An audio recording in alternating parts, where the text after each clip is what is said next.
Halo teman-teman, belakangan ini dalam komunitas media sosial Kristen banyak memperbincangkan tentang Kristen progresif. Terlepas apakah ini suatu aliran baru, agama baru, apakah sempalan dari suatu agama yang sudah ada, dan apakah sekte baru atau sesuatu yang baru. Melalui podcast Door to Door Universitas Kristen Indonesia, saya ingin memberikan pandangan pribadi terkait perbincangan yang cukup viral, yaitu Kristen progresif. Menurut saya, membahas terkait Kristen progresif menjadi penting karena menyangkut dengan kepercayaan ataupun agama yang dianut oleh umat Kristen, baik itu Katolik maupun Protestan dalam berbagai denominasinya. Secara gramatikal, istilah progresif dipahami sebagai arah kemajuan atau berhaluan ke arah perbaikan keadaan sekarang. Oleh karena itu, perlu untuk dirumuskan terkait istilah progresif. Kemana arah kemajuan itu? Ke arah mana perbaikan itu? Demi kepentingan siapa? Dan siapa yang diuntungkan dengan kemajuan dan arah perbaikan itu?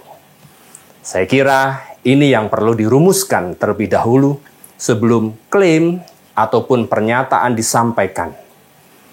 Bagaimana dengan fenomena Kristen progresif? Sepengetahuan saya, di semester awal, para mahasiswa teologi pada umumnya akan menerima perkuliahan sejarah gereja, misiologi, dan sejenisnya. Dalam mata kuliah tersebut, kita banyak belajar terkait berdirinya gereja awal atau gereja perdana oleh para rasul Kristus yang dikenal sebagai komunitas Kristen yang merupakan label pengikut Tuhan Yesus Kristus.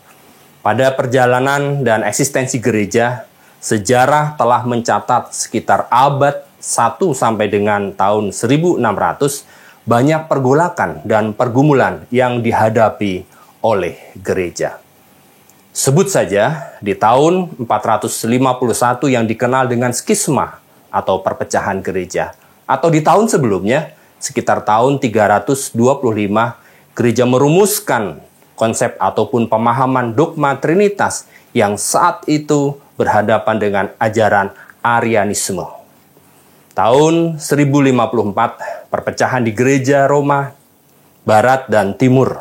Tahun 1517, perpecahan internal di dalam tubuh gereja Katolik Roma yang memunculkan reformasi gereja yang dipimpin oleh Martin Luther, Zwingli, dan Calvin yang melahirkan gereja Protestan. Dilihat dari perspektif historis, maka dapat dikatakan bahwa kekristenan sangatlah progresif. Bisa saja diistilahkan dari yang bersifat konservatif, bersifat tradisional, eksklusif, menuju pada sifat yang inklusif, terbuka, reformis, dan progresif. Pertanyaannya adalah, hal ini atas klaim atau justifikasi siapa? Pastinya ini membutuhkan kritik historis analisis yang bersifat kolektif dan bukan pribadi, bahkan individual. Dalam podcast ini, saya tidak ingin menyinggung siapa yang mempopulerkan, memviralkan, dan tidak ingin menjustifikasi terkait fenomena Kristen progresif. Saya kira sangat bijak apabila lembaga-lembaga gereja ini baik di tingkat lokal sinodal sampai dengan lembaga gereja Katolik ataupun Protestan yang berskala nasional dapat memberikan surat edaran penggembalaan diiringi dengan para pemimpin ataupun fungsionaris gereja memberikan maklumatnya atas fenomena yang sedang viral saat ini. Dan yang saya ketahui, di beberapa gereja non-mainstream telah memperbincangkan hal tersebut. Tetapi ini masih dalam kerangka yang bersifat individual ataupun personal. Pikiran positif saya adalah hal-hal yang terkait dengan dogma ataupun ajaran dan itu tidak bersifat melecehkan, maka bukan menjadi sesuatu hal yang urgent. Berbicara tentang fenomena sosial ataupun keagamaan, tidak mungkin dipelajari, dianalisa secara sepotong-sepotong. Saya merasa tidak cukup hanya mendengar dan melihat dari sumber umum ataupun sumber sekunder, tersier saja. Paling tidak, kita mesti menganalisa dari sumber primernya secara akurat terkait persoalan yang sedang viral. Sambil memperlengkapi dengan pertanyaan-pertanyaan, kenapa fenomena ataupun masalah itu muncul? Kapan itu terjadi? Dan apa dampaknya? Dengan suasana medsos yang semakin terbuka ini, jangan sampai kita sebagai komunitas Kristen terprovokasi dalam lingkup internal yang bisa dan tidak bijak dalam memberikan klaim ataupun justifikasi yang dapat menimbulkan perpecahan dan kebencian antar komunitas dan kelompok. Dalam pemahaman teologis, dimanapun juga kebencian yang berlebihan akan menimbulkan bencana.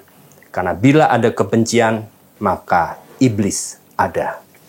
Sebaliknya, di mana ada kasih, di situ Kristus hadir. Maka menurut hemat saya, memberikan pandangan yang objektif dan konstruktif akan lebih efektif dan berguna untuk membangun kebersamaan dan pertumbuhan iman kita. Terlepas dari dogma, ajaran dan kutipan Alkitab yang coba ditafsirkan sedemikian rupa oleh pihak-pihak tertentu yang disinyalkan untuk kepentingan opini pribadi, kelompok, sampai dengan ideologi pribadi serta guna mengembangkan komunitas baru, maka menurut saya gereja sebagai lembaga resmi perlu melakukan pendampingan ataupun pastoral bagi umatnya. Karena tugas gereja tidak terbatas dalam hal menjalankan misi Tuhan, tetapi juga jangan sampai melupakan desain karya pastoralnya terhadap pemeliharaan pertumbuhan umat. Fenomena Kristen progresif bisa dikelola sebagai bentuk progresivitas gereja dalam menjalankan tugasnya sebagai fungsi pastoral bagi iman jemaat dari berbagai tantangan dan ujian yang semakin kompleks. Terima kasih. Soli Deo Gloria. Tuhan Yesus memberkati.